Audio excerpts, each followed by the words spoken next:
حضور ایک سوال عرض کرنا تھا کہ بزرگوں کا ادب و احترام کرنے کی کیا فضیلت ہے، اس پر کیا اجر ہے، یہ ارشاد فرمائیں قرآن و حدیث کے مطابق، تاکہ ہم مزید اپنے بزرگوں کا ادب و احترام کرنے میں کامیاب ہو جائیں۔ نبی پاک صلی اللہ علیہ وآلہ وسلم کا فرمان ہے کہ بزرگوں کی تعظیم میں اللہ تبارک و تعالیٰ کی تعظیم ہے۔ سبحان اللہ۔ ایک حدیث پاک میں یہ بھی بیان کیا گیا ہے کہ جو کسی بزرگ کی تعظیم کرے گا تو اللہ تبارک و تعالیٰ بڑھاپے میں اس کے اوپر کوئی ایسا شخص مقرر کرے گا جو اس کی بھی تعظیم کرے گا۔ تو لہٰذا بزرگوں کی تعظیم کرنا یہ ہم پر لازم ہے، اور قرآن کے اندر بھی یہ ہے، اللہ تبارک و تعالیٰ نے والدین کے بارے میں فرمایا کہ جب دونوں میں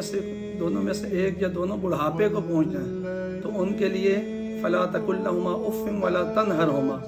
انہیں جھڑکو نہیں بلکہ ان کے لیے اپنے رحمت کے بازو بچھا دو۔ اسی طرح آپ یہ ارشاد فرمائیں کہ استاد کا ادب و احترام کس حد تک کیا جائے؟ استاد محترم کا ادب و احترام کے بارے میں علماء نے لکھا ہے کہ جس نے استاد کا ادب نہیں کیا اسے علم حاصل نہیں ہو سکتا، اگر علم حاصل ہو بھی گیا تو وہ علم سے